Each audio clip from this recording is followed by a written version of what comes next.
Hello, I am SquidofLove. Welcome back to another video where we discuss about the latest news regarding the development of our favorite game, Star Citizen.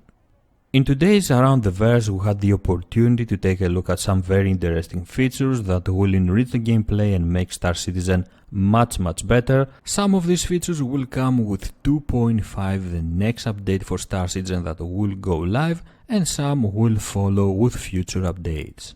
Talking about 2.5, we have some very good news. According to Chris Roberts, 2.5 is making very good progress and hopefully will go on a wider PTU this weekend. I really can't wait to see all the great features that 2.5 will add to the persistent universe, especially the Grim Hex space station, but also the two new ships, the Reliant and the Argo.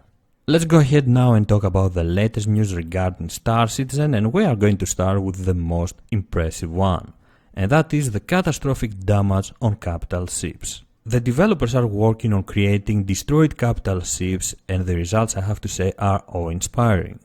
The goal for this is to have fully explorable dead ships in the persistent universe, but not only the persistent universe.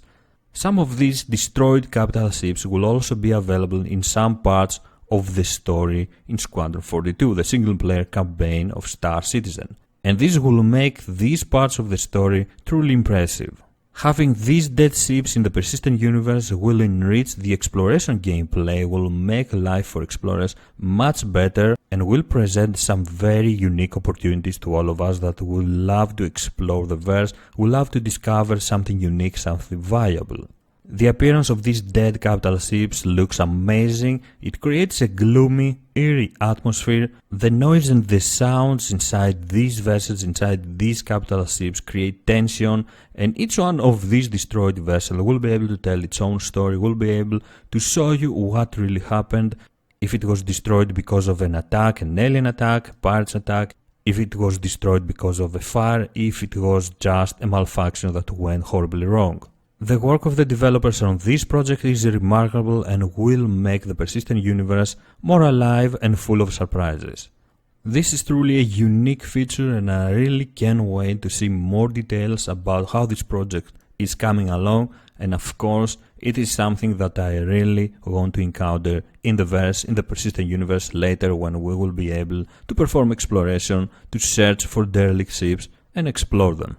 Let's move on now to some of the features that we will get with the next update 2.5, and let's start with the Argo. We had a very good look on the Argo today, which is a capital ship support vehicle.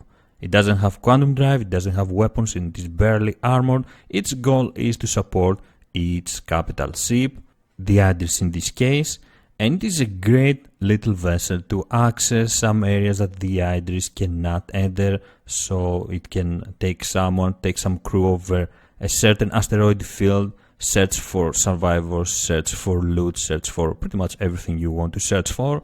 It can transport also crew members in case of an emergency. If there is a damage somewhere on the capital ship, it can transport some crew members to fix the damage and then go back to the capital ship and move on, continue with their journey.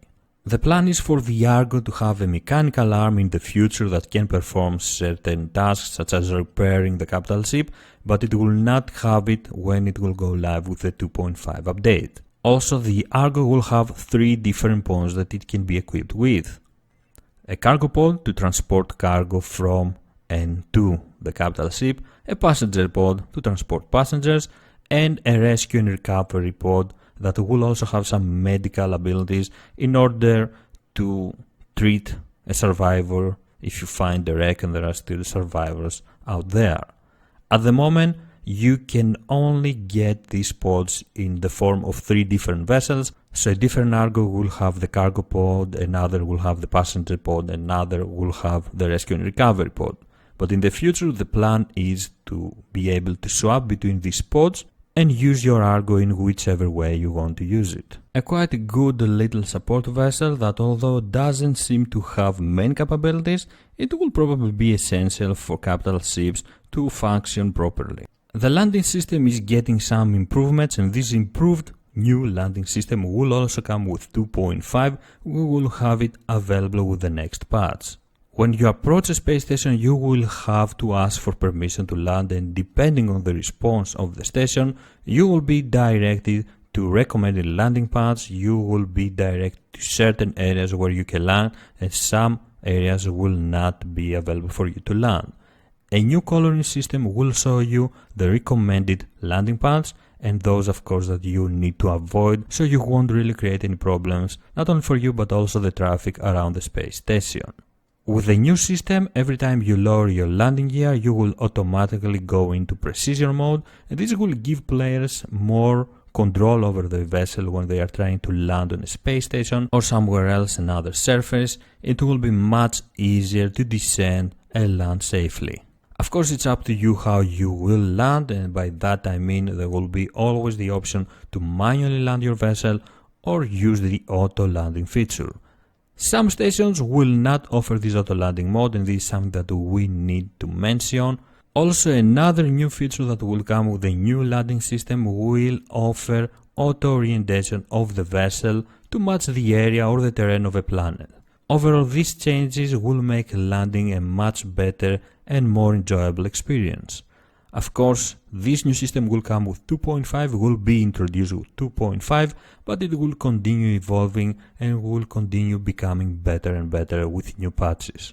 We already know that Star Marine is coming with 2.6, and today the developers have shown us the work they are doing on the cover system, which will give players the opportunity to properly take cover behind walls, objects, and of course protect themselves from their enemies, continue firing. It is a great addition to the overall FPS experience, and it will make not only Star Marine but also FPS fights in the persistent universe a much better experience.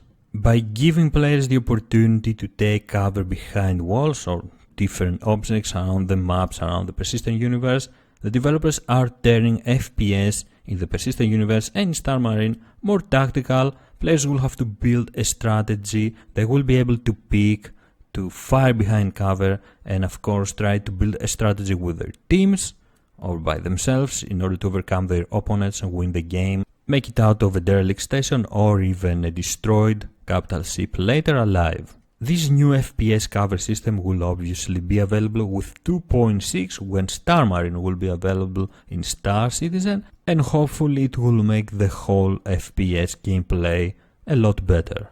Some really great news, especially the damage on capital ships was really amazing, truly impressive, and I really can't wait to see it in the persistent universe, but also Squadron 42 later.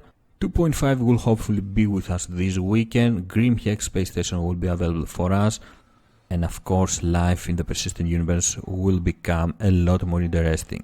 Thank you very much for joining me. If you enjoyed the video, please don't forget to leave a like and subscribe for more. I am SquidofLove, and I will see you next time. Bye bye.